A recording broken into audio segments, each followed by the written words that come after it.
The Mundus was once ruled over solely by the tyrant Dreugh kings, each to their own dominion, and border wars fought between their slave oceans. They were akin to the time totems of old, yet evil, and full of mockery and profane powers. No one that lived did so outside of the sufferance of the Dreughs. You may have been unfortunate enough to encounter a dreugh in your travels across Tamriel. These confrontational crustaceans plague both land and sea, and will attack anything in sight with their jagged pincers or sharp scuttling legs. But for all their aggression, it's hard to imagine that these savage creatures once had the capacity to govern a realm, or even a single planet or continent. The truth is, this aquatic race is an empty shell of what it once was. Granted, they remain belligerent as ever, but their capacity to subjugate the masses has long since faded, and they are little more than a commodity now, slain for their exotic secreted wax and their sturdy hides. Hey guys, it's Drew here and welcome back to FudgeMuppet. In this video we're going to delve into the lore of this obscure creature, their fascinating history, and their subsequent downfall. By the end of the video, you'll have a new appreciation for the dreugh, something to ponder the next time you slay one of these crusty boys, crack open the shell, and suck out the succulent crab flesh within. To start off, let's actually talk about the dreugh we see in modern day Tamriel during the 2nd, 3rd and 4th eras. With claw-like limbs and pincers protruding from a human torso-sized skeletal frame, and an impressively sturdy carapace, the land dreugh are a formidable foe found in the forests of Cyrodiil, High Rock, Morrowind and Blackmarsh. Hunting land dreugh is a very affluent endeavour. Alternatively, we have the water dreugh, which are almost identical to their land-based brethren, only they have tentacles in place of sharp limbs. It is rumoured that dreughs are omnivores and are not at all picky with their diets. There are even eyewitness accounts of dreughs consuming mer flesh. Dreugh are capable of channeling some form of shock energy through their bodies. Most scholars agree that this is a natural adaptation and not magical in nature. It is believed that the dreughs dwell in the Abyssinian Sea, as well as the inner sea of Morrowind, and pretty much anywhere that water is abundant. From the Abyssinian Sea, they would migrate into the Iliac Bay between High Rock and Hammerfell. According to Fronto Maecilius, the author of the revolting life cycle of the land dreugh, the land dreugh are a form of the water dreugh who come into being during the process known as Carvinacim. Carvinacim is the name given to a transitionary period in the life of a water dreugh that occurs for 1 year of the creature's life cycle. Maecilius claims that the dreugh are usually characterised as mild-mannered, and rarely engage in altercations with humans. Occasionally they will cut the nets of fishermen to steal fish, but this is the extent of their aggression. That is, except for during Carvinacim. When the process commences, the water dreugh emerge and transform into land dreugh for the purpose of breeding, and it is in this form that they are colloquially called billies. It is safe to assume that their famous aggression comes as a byproduct of their breeding process. The brood mothers become extremely territorial and never stray far from their hatchlings, which are incubated in muddy areas. The fact that dreugh eggs are a delicacy in some regions means that fisherfolk are rampant in stealing them. No wonder the land dreugh, with their heightened martial instincts, are incredibly hostile to the mortals of Tamriel when in this form. There are even accounts claiming that particularly aggravated broodmothers will cocoon living victims in mud to feed their young. After a year breeding their young on land, the dreugh return to the seas. When they submerge, they undergo one final transformation known as MEFF, M-E-F-F.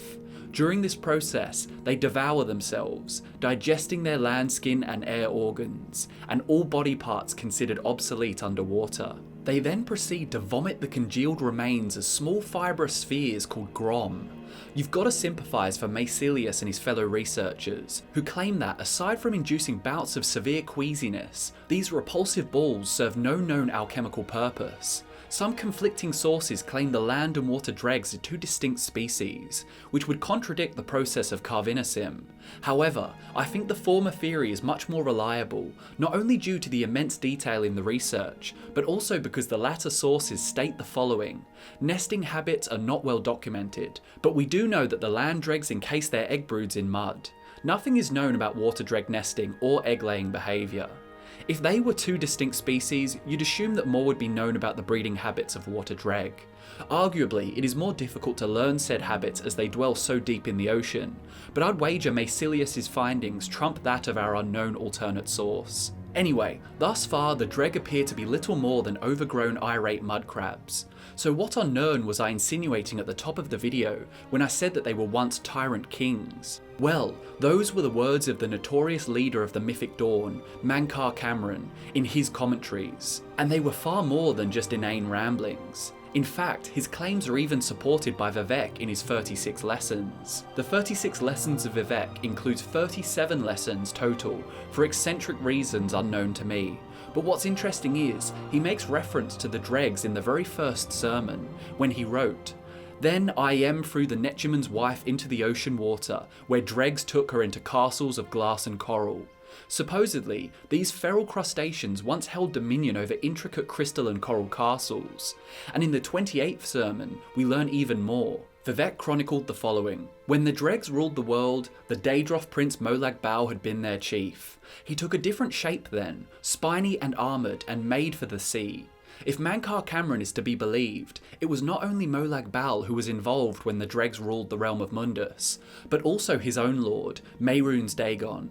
Mankar, in his cryptic commentaries, says that not only did the dreg rule Mundus during the Dawn era, but they also enslaved the oceans of Lig. Lig was a continent that existed on Nirn during the Dawn era. It was here in the depths of Lig that Mehrunes Dagon was created by the Magna Gi. Dagon then raised a Red Legion in rebellion against the tyrannical dregs, and utterly destroyed the continent. The legends are very conflicted on this matter, as is the case with a great deal of the lore from the Dawn era, but it is speculated that all of this occurred in a different Kalpa, which is another term I try to avoid when hacking at the weeds of Elder Scrolls lore. A Kalpa is essentially, in the words of Parthenax and Michael Kirkbride, an epoch of time comprised of the birth, life and death of that specific period. For example, the Dawn era and its chaos is said to have been the end of a previous Kalpa and the beginning of another. Anyway, long after the Kalpa was concluded, Molag Bal's former shell was dropped into the New World, and was found by a child from Nisus in northwestern Vardenfell. The child had intended to wear the carapace to scare the people of his village, but he didn't realise its power, and was transformed into a being known as the Ruddy Man. The Ruddy Man was therefore a reincarnation of the former Chief Dread King, the old image of Molag Bal. What followed was a battle between Vivek and the Ruddy Man. When Vivek found him near the boys' village, there was a violent clash of arms and an upheaval of the earth. Their battle created the West Gash in Vardenfell. Wanderers that go there still hear the sounds of it, soared across the crust, the grunt of God, the snapping of his monster child's splintered legs. After his victory, Vivek took the shell of the Ruddy Man to the dregs. The Queen of Dregs, whose name is not easy to spell, was in a period of self-incubation.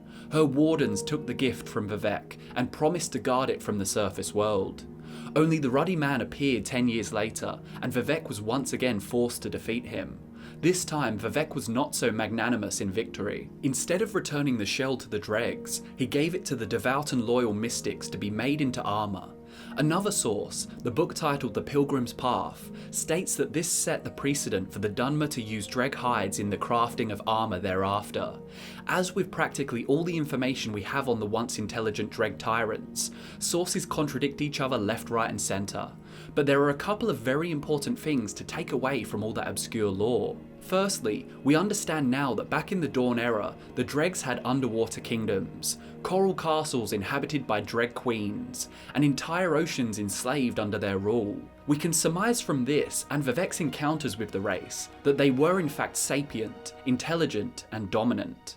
Secondly, Vivek eventually introduced the custom of harvesting dregs for their carapace, and this is how the dregs fell from kings to hunted creatures. It seems that sturdy shells were not the only commodities these crustaceans created. They secrete a wax, which is highly sought after for its magical properties when used in alchemy, and even for improving the quality of armour. There is also evidence that dreg eggs, as well as dreg legs, have culinary uses in exotic dishes. A bloodstained recipe has been discovered in Craglorn, for example.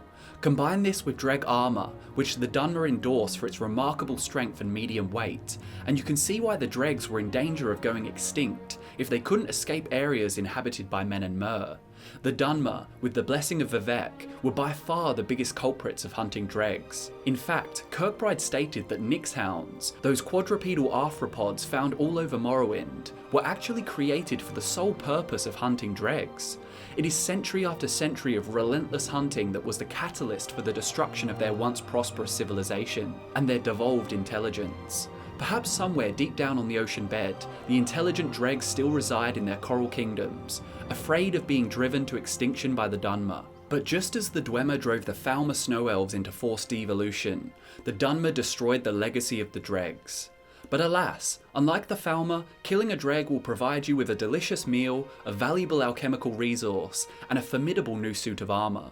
Be sure to light a dreg wax candle in memory of these fallen aquatic kings the next time you butcher one mercilessly. And there you have it guys, the tyrannical crustaceans who once ruled the mortal realm. I hope you enjoyed the video, thank you so much for watching, my name is Drew and I'll see you next time.